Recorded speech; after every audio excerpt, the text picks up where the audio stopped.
For the last few years now, there's been a big debate online. Instagram has changed the gym community in more ways than you can imagine. Is it just me, or has gym culture become extremely corny? All asking one question: is social media ruining gym culture? Specifically in fitness, or more commonly in GymTok, as people call it. The point of this is that, again, recently this has been more commonly seen on the fitness genre or on the GymTok scene. So, what's the problem exactly? But first, let's do a background check.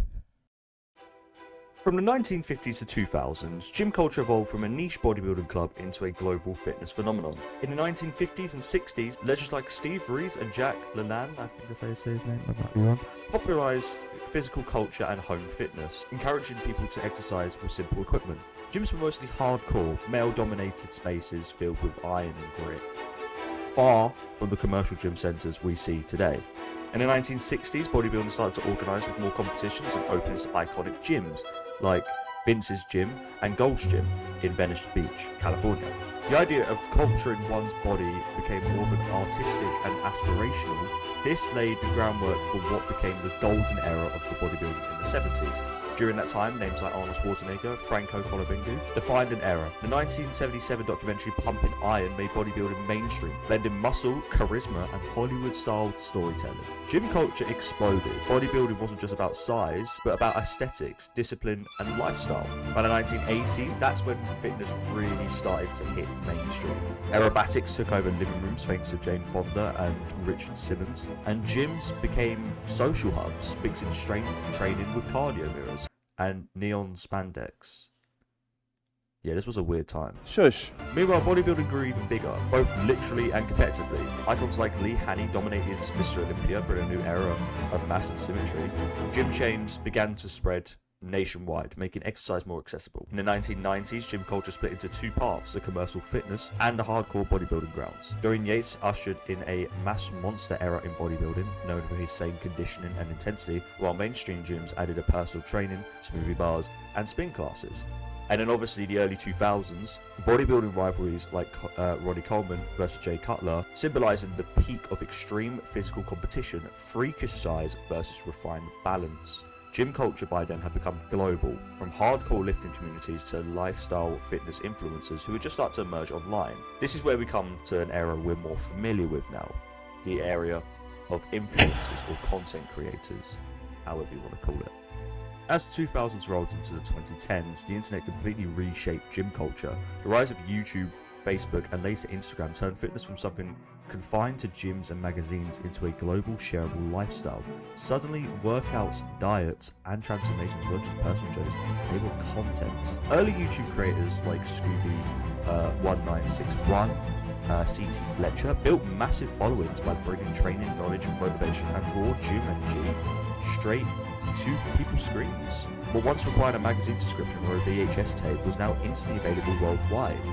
Social media gave a new type of fitness icon, not just bodybuilding, but influencers, coaches, and everyday lifters who built entire careers online. And with the emergence of Instagram and TikTok, this new era blurred the line between athlete, entertainer, and entrepreneur. Creators like Joe Fazer, Will Tennyson, Matt Does Fitness, Jesse James West, and loads of other people I can mention have inspired millions to step in the gym for the first time. They made lifting relatable. They showed you can have fun with it, laugh, fail, learn, and still grow.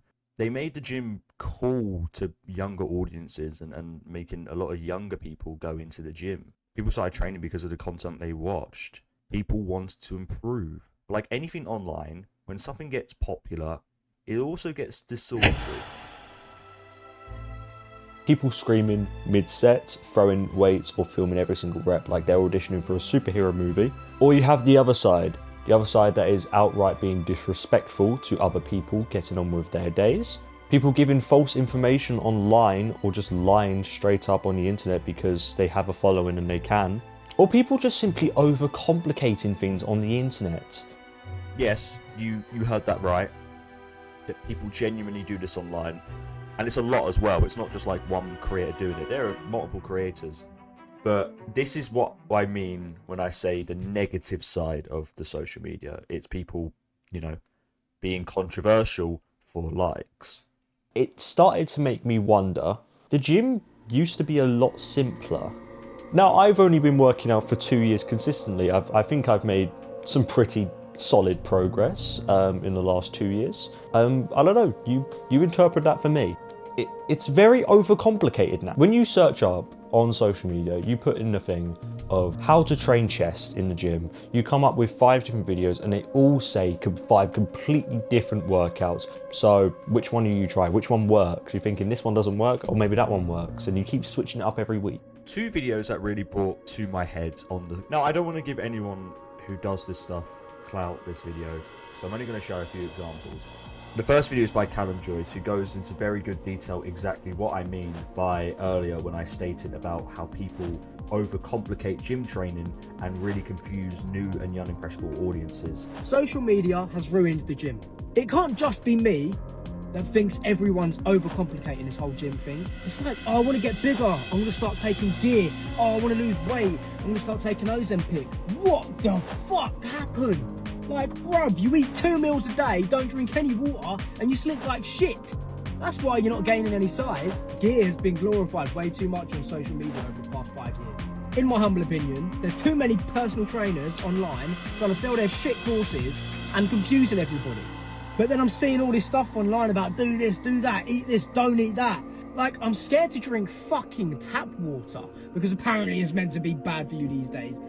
Honestly, you lot, it's becoming a joke. Soon, we're not going to be able to eat fuck all. And this isn't something that's, you know, new, by the way. This has been going on for since, like, the 2010s, early days, with Gymshark athletes back in the day who were known for taking gear but would try to pretend they're natty, would go online and state how they knew what's the best chest exercising and then throw it out on the internet and then go, yeah, because I'm a Gymshark athlete, you should listen to me.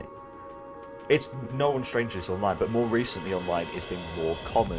There are some good videos, but you don't know which one to trust because there's so many and a very few stand out. There's not a lot that look any different to the other. Again, I highly encourage you watch Callum Joyce's video on this. I think it is a phenomenal video. Callum, thank you very much for having to explain some of this for me without even having to do that segment. Phenomenal. But it makes a very good point. It's too overcomplicated. Social media has made this super duper overcomplicated. Again, why I like the examples of the people I've listed already who don't overcomplicate. They just go, this is what I'm currently doing. It works. Give it a try. Boom. Because it's this simple. The second video I want to look at, and this is what a video I found the other day, and it is a red flag, green flag video. And they state the following in the video. They don't drink alcohol because they think it will affect their gym progress. Red flag, I drink alcohol and I can bench 140 kg. It really doesn't affect them. If you had to remove water or beer from your diet, what would you choose? Oh, water's gone, mate. They don't smoke because they think it will affect their gym progress. Red flag. There's a lot more things that are going to affect your gym progress, like not being consistent compared to smoking. They bring a protein shake to the pub. What are you doing if your mate brings a protein shake instead of a beer? He's getting a backhand. You better not ever do that. They don't...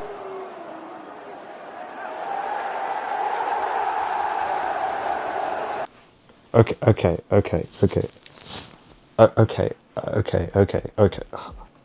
Now, let's get one thing clear. This is probably just rage baiting, and this is also probably just trying to get people who do go to the gym to click on it because it's wrong, so they're going to watch it the whole way through and get annoyed at it and keep rewatching it. It is smart, but it's also misleading, and very misleading to a younger audience. This is what I mean with all of these videos. Young, impressionable fans are going to watch these videos, think that this is what you need to do to get bigger, and they're going to listen to this. Social media can influence something. There's a lot of steroid influence by social media, and that is directed again to a young and impressionable audience, and people were assuming at a younger age I should take steroids to get jacked. We saw it in the Jesse James West video. They went into high detail of how young fans are going into steroid use because they want to look like their favourite influencers who take steroids, especially Koki, who influences this online. And at the end of the day, it is your choice if you want to take steroids. But also, you are damaging your life. You are going to, if you want to live a long and functional life, that's not going to happen with steroids. And I hate to be the one who breaks it to you. No, No. After the repercussions of it are so severe, why would you do it? Why would you come closer? Come closer. Why would you do that? Why? Don't do that, please. I don't know where I'm going with it. So, what can we conclude from this video? Is it really ruining gym culture? Maybe. But at the same time, there is good content out there. We shouldn't underdemise people who make content on social media. I literally do it myself. Everything's called cringe nowadays or corny or misleading. I think simply just don't believe everything you see on the internet. Like seriously, there's so much stuff I could have included in this that I just don't want to feed into that audience and those people, because then they'll make more of it, and that's not what you want. Just and yourself, just avoid it. And if you want to make content but you are scared you'll be like this, you won't be. Literally don't wear a mask and you'll be fine. Everything's called cringe nowadays, and honestly, who cares? Just because this takes the genre too far doesn't mean there's good versions of what they're trying to make out there on the platform. Unfortunately, it's just hard to distinguish. Like those Sigma weird edits you see online, there are actually really cool ones, and they're just all cinematic edits. These are cool. I myself am planning to make these sort of videos. Like they are pretty cool. And if you do find content you enjoy, just stick to it.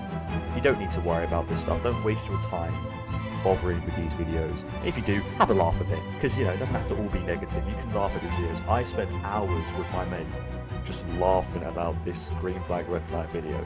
So I can conclude, yes, maybe it is ruining gym culture, but it doesn't have to all be bad. There are always good and bad parts to social media, and there's always good and bad parts to subcultures. You just have to find what you enjoy and just stick with it. Thanks for watching.